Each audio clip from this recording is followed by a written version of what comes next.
بسم اللہ الرحمن الرحیم۔ بیٹا آج ہم فرسٹ ایئر کا سبق ہے سفارش، وہ پڑھنے لگے ہیں۔ یہ احمد ندیم قاسمی کا افسانہ ہے۔ افسانہ شارٹ سٹوری کو کہتے ہیں، مختصر کہانی کو کہتے ہیں۔ جدید دور میں افسانے کو بہت زیادہ مقبولیت ملی کہ شارٹ ہوتا ہے، تھوڑا ہوتا ہے، چھوٹی سی کہانی مختصر پیرائے میں بیان ہو جاتی ہے اور سب چیزیں سمجھ بھی آ جاتی ہے۔ ناول کی طرح ضخیم نہیں ہوتا، جس طرح 600 700 صفحے نہیں ہوتے، بلکہ 2-3 صفحے ہی ہوتے ہیں۔ تو یہ جو سفارش سبق ہے، یہ احمد ندیم قاسمی نے لکھا ہے۔ در حقیقت وہ معاشرے میں لوگوں کو دیکھتے ہیں، لوگوں کو آبزرو کرتے ہیں، مشاہدہ کرتے ہیں، پھر وہ لکھتے ہیں۔ یہ بہترین لکھاری ادیب تو ہوتے ہی ہیں، لیکن معاشرے میں چیزوں کو آبزرو کرتے ہیں، جج کرتے ہیں۔ تو احمد ندیم قاسمی کا اصل نام جو ہے وہ احمد شاہ تھا، ٹھیک ہے، اور وہ بہت ساری خوبیاں ان کے اندر اللہ نے ودیعت کی تھیں۔ وہ اپنی ذات میں انجمن تھے، وہ اپنی ذات میں ایک مکمل شخصیت تھے۔ اللہ تعالیٰ یہ صلاحیتیں کم لوگوں کو دیتا ہے۔ دیکھو بیک وقت وہ شاعر بھی تھے، عظیم شاعر تھے۔ اسی نصاب میں ان کی 2 غزلیں شامل ہیں۔ معروف افسانہ نگار بھی تھے، منفرد نقاد بھی تھے، کہنہ مشق ادیب بھی تھے، صحافی اور صاحب اسلوب کالم نگار بھی تھے۔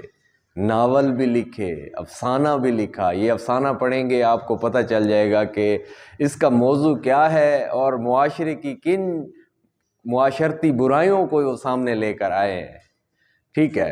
اور ان کا انداز جو ہے وہ ترقی پسند تحریک سے وابستہ تھے، ٹھیک ہے، جو غریبوں کے حقوق کے بارے میں لکھتی ہے، ان کے درد کو محسوس کرتی ہے۔ ان کا انداز جو ہے وہ دلچسپ ہے، لطیف ہے اور سادہ و سلیس ہے، ٹھیک ہے۔ ان کا سماجی برائیوں کے اوپر لکھا انہوں نے، اور طبقاتی فرق کی جو تقسیم ہے اس کا بیان جو ہے نا ان کے ہاں ملتا ہے۔ اور پریم چند کے بعد جو ہے وہ دیہات کی منظر کشی کے بہترین نقاش اور مصور تصور کیے جاتے ہیں۔ تو یہ ان کی خوبیاں ہیں۔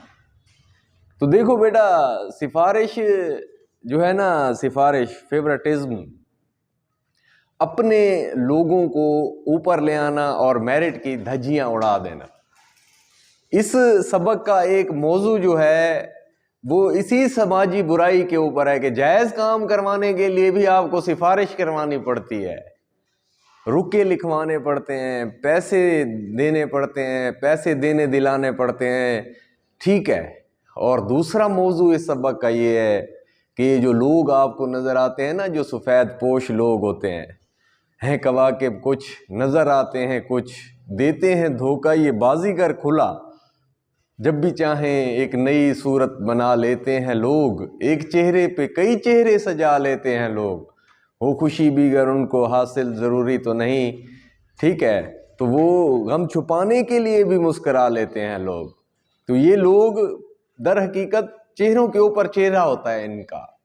تو ایسے ہی ایک اس میں کردار کو، ایک معزز پڑھے لکھے شخص کو، جو بظاہر تو مطلب ساتھ دینے کی بات کرتا ہے لیکن کھوکھلا ہوتا ہے، کچھ نہیں کر پاتا وہ، ٹھیک ہے، اور ہلکی پھلکی کوشش بھی کرتا ہے، لیکن جو غریب ہوتے ہیں نا، وہ اس کے 2 میٹھے بول کے بھی بھوکے ہوتے ہیں، اور 2 میٹھے بول جو وہ بول دیتا ہے تو کہتا ہے کہ ساری زندگی بابو جی میں آپ کی غلامی کروں گا۔ تو اس میں یہ جو سیغہ واحد متکلم استعمال کیا گیا ہے، اس میں آپ مصنف نہیں لکھیں گے، بابو جی کا کردار ہے۔ مصنف کہتا ہے، مصنف کرتا ہے، یوں نہیں، بلکہ بابو جی کو کردار بنا کر پیش کرنا ہے، ٹھیک ہے۔ تو اب محلے کی بڑی گلی کے موڑ پر 3-4 تانگے ہر وقت موجود رہتے تھے، مگر اس روز میں موڑ پر آیا تو وہاں ایک تانگا بھی نہیں تھا۔ مجھے خاصی دور بھی جانا تھا اور جلدی بھی پہنچنا تھا، اس لیے تانگے کا انتظار کرنے لگا۔ تانگے تو بہت سے گزرے مگر سب لگے ہوئے تھے، سواریاں ان میں پوری بیٹھی ہوئی تھیں، برابر تھیں، ٹھیک ہے، اور کوئی جگہ نہیں تھی۔ اچانک میں نے فیکے کوچوان کو اپنی طرف آتے دیکھا تو پکارا، بھائی فیکے تانگا کہاں ہے، تانگا لاؤ نا۔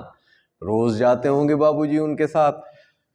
تانگا تو بابو جی آج نہیں جوڑا ہے، ٹھیک ہے، وہ جو بیٹھنے کی جگہ ہوتی ہے اور آگے گھوڑا ہوتا ہے تو دونوں کو ملا کے، ٹھیک ہے، ایک سواری سی بن جاتی ہے جس کے اوپر لوگ بیٹھتے ہیں، وہ آج اس نے جوڑا نہیں تھا۔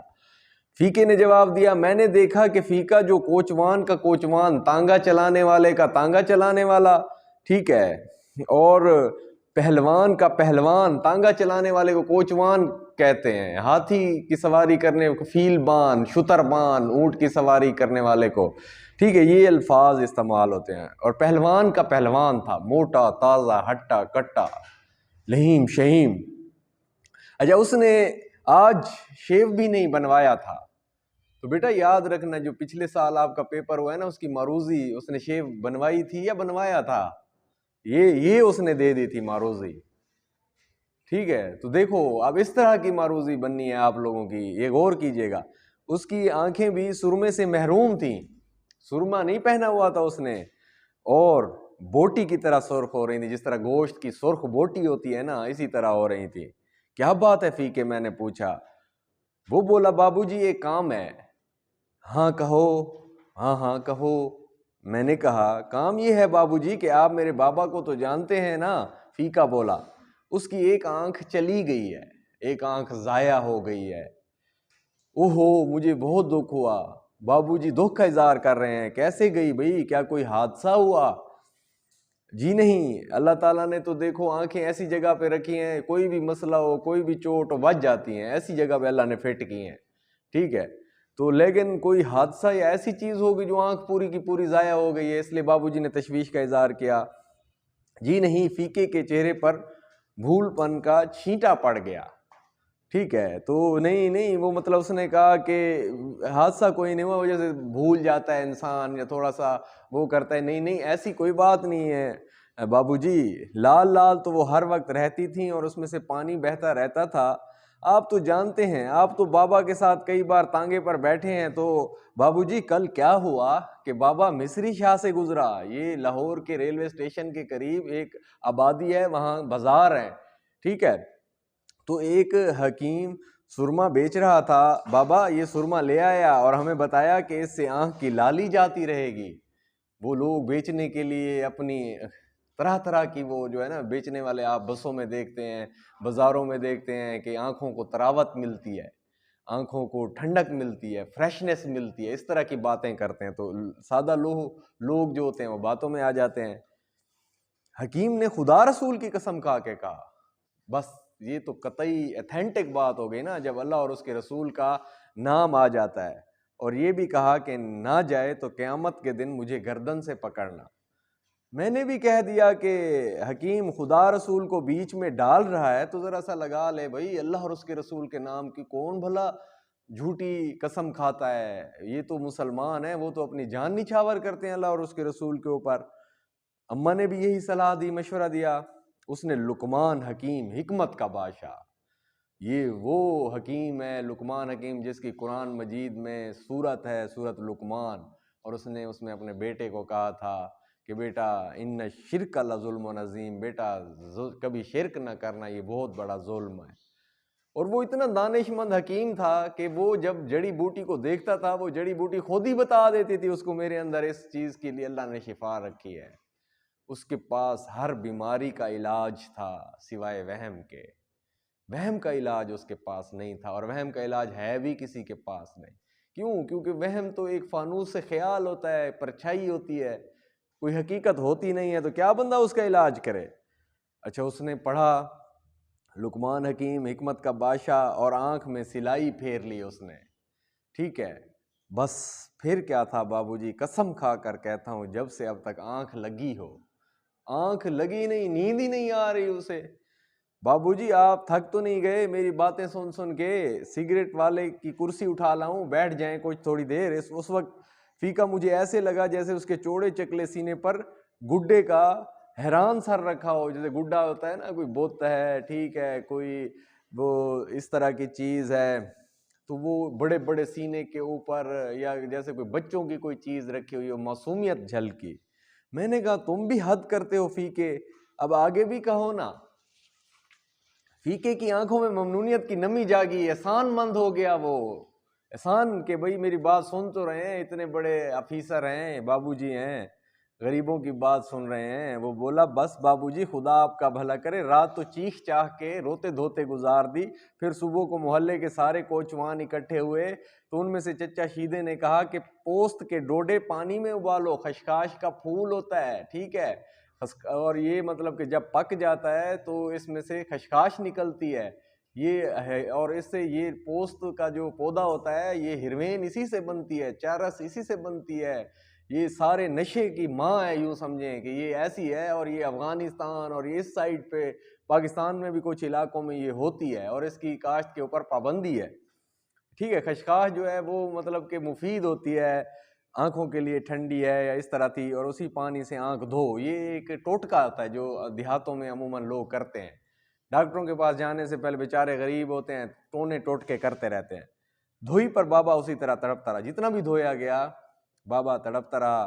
پھر کسی نے کہا پالک کا ساگ ابال کر باندھا، اور جب کھولا تو بابا نے صاف صاف کہہ دیا کہ اب جتن کیا کرتے ہو، کوششیں کیوں کرتے ہو، بھئی آنکھ کا دیا تو بجھ گیا، آنکھ تو ختم ہو گئی، آنکھ تو چلی گئی، ہمارے گھر میں تو پٹس پڑ گئی بابو جی، کوہرام مچ گیا، رونا دھونا ہو گیا، عورتیں جس طرح رونا شروع کر دیتی ہیں، آسمان سر پہ اٹھا لیتی ہیں، تو سارے وہ رونے لگے، باپ کا اتنا بڑا نقصان ہو گیا۔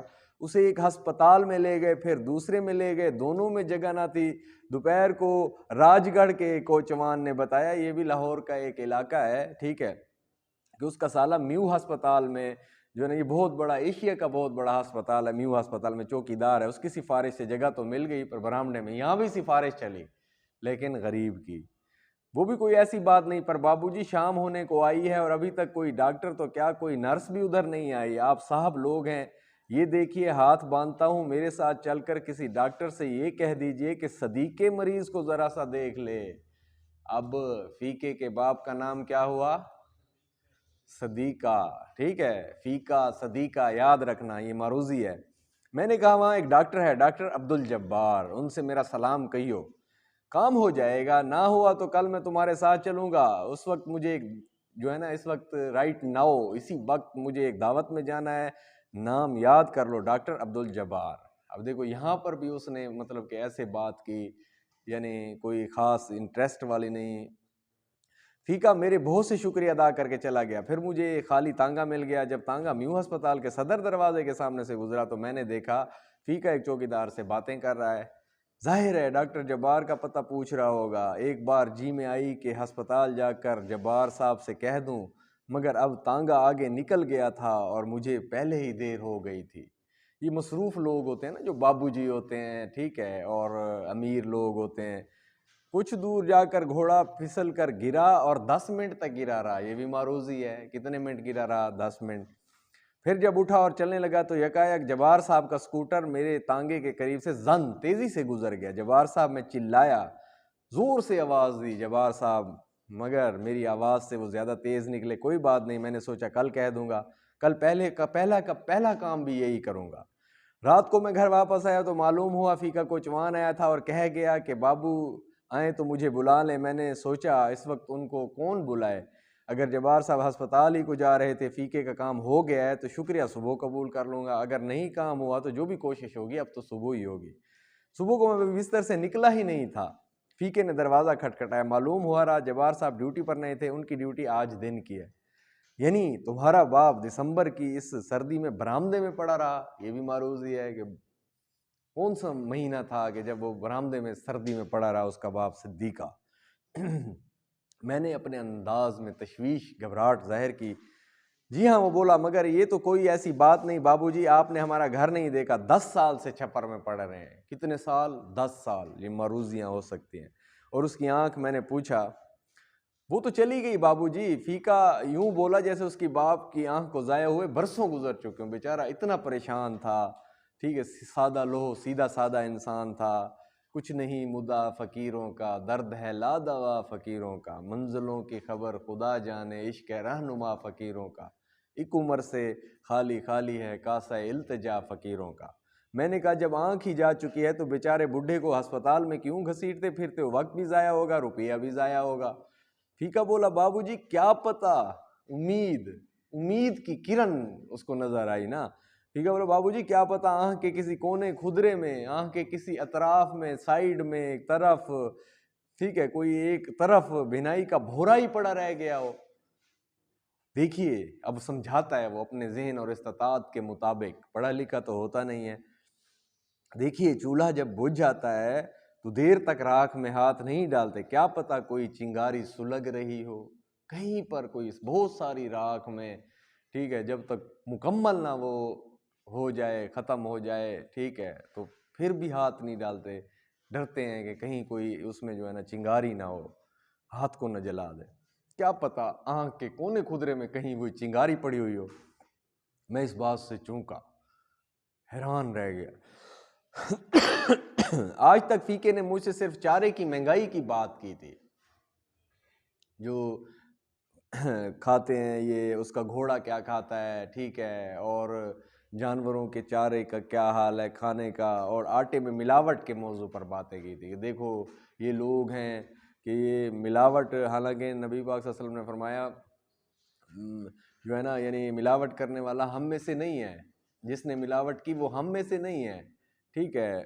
تو اسی طرح جو ہے نا من غش فلیس منا، جس نے ملاوٹ کی وہ ہم میں سے نہیں ہے۔ پھر وہ عاجزی سے بولا ذرا سا میرے ساتھ چلیے، میرے جسم میں نیند ابھی پوری طرح غائب نہیں ہوئی تھی، پھر نہانا تھا، شیو کرنا تھا، نہانا بھی تھا، شیو کرنا ہے، یہاں پہ کرنی نہیں ہے، معروضی ہے یہ، چائے پینی تھی۔ میں نے کہا میں تمہیں اپنا کارڈ دیے دیتا ہوں، ڈاکٹر جبار کو دکھا دو، بڑے یار آدمی ہیں، فٹافٹ فوراً تمہارا کام کر دیں گے۔ تمہارا باپ ایک بار وارڈ میں چلا جائے، پھر علاج کے لیے میں تو خود جا کر کہوں گا، برآمدے میں پڑا ہے، جب اندر کمروں میں چلا جائے گا وہ مجھ سے کارڈ لے کر یوں چلا جیسے دنیا جہان کی دولت سمیٹے لیے جا رہا ہو۔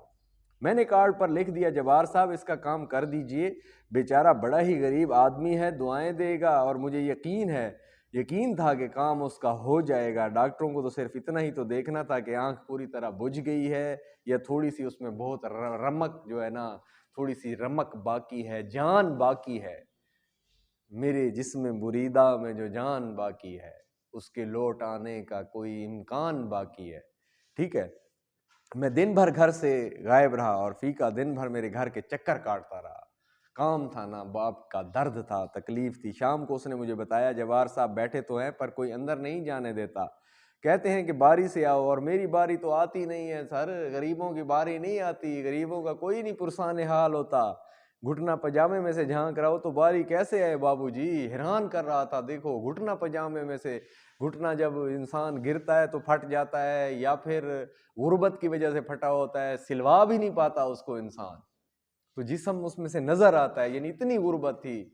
جب آدمی کے حال پہ آتی ہے مفلسی، کس طرح سے اس کو ستاتی ہے مفلسی، پیاسا تمام روز بٹھاتی ہے مفلسی، بھوکا تمام رات سلاتی ہے مفلسی، یہ دکھ وہ جانے جس پہ کہ آتی ہے مفلسی۔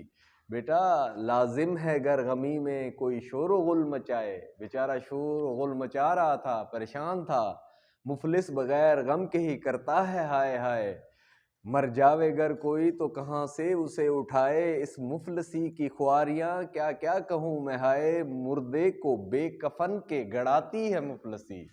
یہ غربت جو ہے نا یہ بہت ظالم چیز ہے بیٹا، قریب ہے کہ مفلسی انسان کو کفر تک پہنچا دے گی، اور انسان کا بدترین ساتھی جو ہے وہ بھوک ہے، یہ نبی پاک صلی اللہ علیہ وسلم کا فرمان ہے۔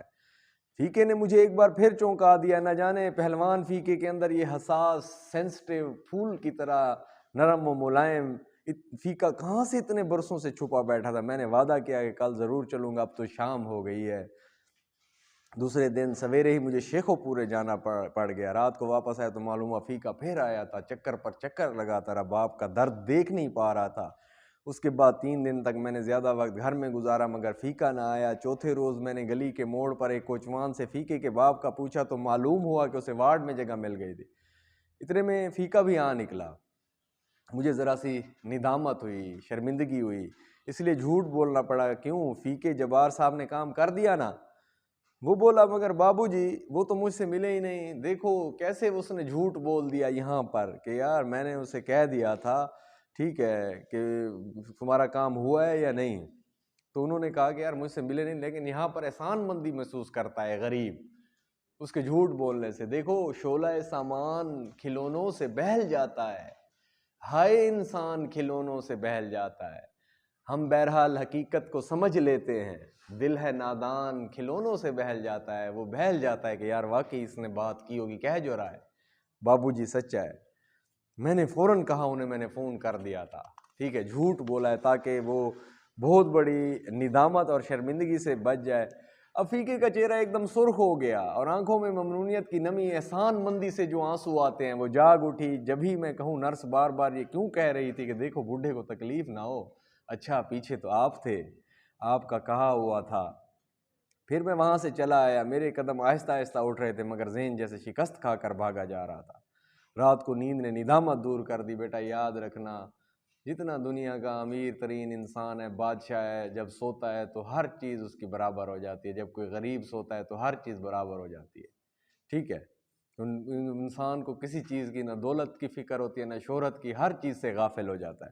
مگر صبح ہی فیقہ دروازے پر موجود تھا. بولا آپ کی مہربانی سے داخلہ تو مل گیا تھا، پر اب انہوں نے بابا کو کوٹ لکھپت کے ہسپتال میں بھیج دیا ہے. ٹھیک ہے، یہ بھی جنرل ہسپتال ہے ان کا، ٹھیک ہے، اور مشہور ہے. یہ تو بڑا غضب ہوا بابو جی. آج میں اماں کو ساتھ لے کر گیا، یعنی سفر اتنا تھا 2 روپے گل ہو گئے. اب یہ بھی معروضی ہے کہ کتنے روپے گل ہوئے. کچھ ہو سکے تو کیجئے. میں نے کہا میں ابھی جا کر ڈاکٹر جبار کو فون کرتا ہوں. میں نے فون کیا مگر وہ پھر نہ مل سکے، مصروف تھے، ڈاکٹر تھے. پھر مصروفیتوں میں میری یہ بھی مصروف رہے، آئی گئی ہو گئی بات، یہ بھی نہ کر سکے. 5-6 روز بعد میں نے فیقے کو دیکھا تو سوچا کہ نظریں چرا کے ساتھ والی گلی میں موڑ جاؤں کہ اتنی دفعہ اس نے مجھے کہا ہے میں کچھ نہیں کر پا رہا. کچھ جو ہے نا دنیا کی مصروفیتیں ہیں، کچھ دنیا داری ہے، وہاں سے بھاگ نکلو. مگر فیقہ لپک کر میرے پاس اور بولا بابو جی سمجھ میں نہیں آتا کہ آپ کے کس کس احسان کا بدلہ اتاروں گا. جھوٹ نے میری ندامت کو، شرمندگی کو کان سے پکڑ کر ایک طرف ہٹا دیا. واپس آ گیا نا تمہارا بابا؟ فیقہ بولا واپس بھی آ گیا اور آپریشن بھی ہو گیا. جمعے کو پٹی کھول رہی ہے، دعا کیجیے گا. میں نے کہا اللہ رحم کرے گا. اب فیقے کے باپ کی پٹی کب کھلنی تھی؟ جمعے کو. یہ معروضی آ سکتی ہے. پھر وہ جمعے کی شام کو آیا. پھر فیقہ کب آیا؟ جمعے کی شام کو آیا. یہ بھی یاد رکھے گا. زار قطار رونے لگا، بے پناہ رونے، آنکھوں میں آنسو آ رہے، بچوں کی طرح رونے لگا. بابو جی غضب ہو گیا. پٹی کھلی تو پتہ چلا ایک آنکھ تو گئی تھی، دوسری پر اثر پڑ گیا ہے. کہتے ہیں اب پہلی آپریشن کا زخم ملے تو دوسرا آپریشن ہوگا اور دوسری آنکھ کا بھی ہوگا. اب تو یہ لگتا تھا کہ دونوں آنکھیں اس کی چلی جائیں گی، دنیا تو اندھیر ہو جائے گی، نابینا ہو جائے گا. بڑی پریشانی کی بات تھی جب کسی کے گھر میں یہ پریشانی آئی ہوئی ہو. میں نے اسے تسلی دی اور اسے ساتھ لے جا کر سامنے ہی ایک دکان سے ڈاکٹر جبار کو فون کیا، مگر بدقسمتی سے وہ فون پر موجود نہ تھے. پھر میں نے اس سے وعدہ کیا کہ کل جا کر ڈاکٹر جبار سے ملوں گا. وہ ہسپتال میں نہ ہوئے تو انہیں گھر جا کے پکڑوں گا. بھائی تمہارا بہت اہم مسئلہ ہے. دوسرے دن میں جا تو نہ سکا. پھر وہی تساہل، پھر وہی جو ہے نا سستی. کیا ہے غریب ہے، اس کا کیا کام کرے بندہ. البتہ ڈاکٹر جبار کو فون ضرور کیا لیکن پھر بھی وہ نہیں ملے. یہ بھی تو شوم قسمت. ادھر فیقہ بھی غائب تھا. شاید 2-2.5 ہفتے بعد دروازے پر دستہ کوئی نوکر نے آ کر بتایا کہ فیقہ کوچوان ہے. میں بھی اسے کھڑکی میں سے دیکھ لیا. میں نے بھی بالکل ہلدی پیلا ہو رہا تھا باپ کی پریشانی میں، روزی نہ ہونے میں. میں نے نوکر سے پوچھا کیا تم نے اسے بتا دیا کہ میں موجود ہوں؟ جی ہاں. نوکر بولا میرے منہ سے نکل گیا. تو ان کو غصہ آ گیا کہ بھائی یہ کیا کر دیا تم نے، میں تو اس کے سامنا ہی نہیں کرنا چاہتا. بڑے احمق آدمی ہوں. میں نے اسے ڈانٹا اور کہہ دیا اچھا جاؤ اس سے کہہ دو کہ کپڑے بدل کر آ رہے ہیں، ابھی آتے ہیں. کپڑے تو میں نے بدل رکھے تھے، اب بابو جی کہتے ہیں. البتہ میں اپنے تیور بدلنے کی کوشش کرنے لگا کہ بھئی اب اس کے سامنے اور کون سا جھوٹ بولوں. پھر اچانک خیال آیا کہ یار کتنا چھوٹا آدمی ہوں. 2 پیسے یا 2 روپے یا چلو 2 لاکھ کی بات بھی نہیں ہے، 2 آنکھوں کی بات ہے اور میں جھوٹ پر جھوٹ بولے جا رہا ہوں. مجھے فیقے کے سامنے اعتراف کر لینا چاہیے کہ میں تمہارے لیے کچھ نہ کر سکا. پھر میں نے وہ فکرے سوچے، جوڑے، دماغ میں بنائے. مجھے فیقے کے سامنے اس انداز سے ادا کرنے تھے کہ اسے سچی بات بھی معلوم ہو جائے اور اسے دکھ بھی نہ ہو. میں باہر آیا تو فیقہ بولتے ہی زار زار رونے لگا، زارو قطار رونے لگا. ٹھیک ہے، دیدہ تر، چشم تر. بابو جی کچھ سمجھ میں نہیں آتا، کچھ سمجھ میں نہیں آتا. اس کی آواز بھرا گئی، اس کے گلے میں جو ہے نا جس طرح پانی سا آ جاتا ہے، ٹھیک ہے، اور آنکھوں میں آنسو آ جاتے ہیں. میرے سوچے ہوئے فکر ایک دوسرے سے گتھم گتھا ہو گئے، الجھ گئے. بمشکل میں نے کہا فیکے بات یہ ہے، فیکے بات یہ، اب صحیح بات بتانے لگا ہے اس کو. بات یہ ہے جب اس کی حالت دیکھی نا تو یہ بھی ان کے الفاظ بھی گتھم گتھا ہو گئے، خاموش ہوئے کچھ. تو آنسوں سے بھیگا ہوا بچوں کی طرح گول گول سرخ چہرہ لیے فیکا اٹھا اور بولا بابو جی کچھ سمجھ میں نہیں آتا، میں شکریہ ادا کروں تو کیسے کروں؟ میرا بابا ٹھیک ہو گیا ہے، اس کی دونوں آنکھیں ٹھیک ہو گئی ہیں، اسے بینائی اللہ نے دی ہے اور آپ نے دی ہے، آپ نے مجھے خرید لیا ہے بابو جی، قسم خدا کی میں عمر بھر آپ کا نوکر رہوں گا. اور میں نے ایک بہت لمبی بہت گہری سانس لے کر کہا کوئی بات نہیں فیکے، کوئی بات نہیں، کوئی بات نہیں فیکے، کوئی بات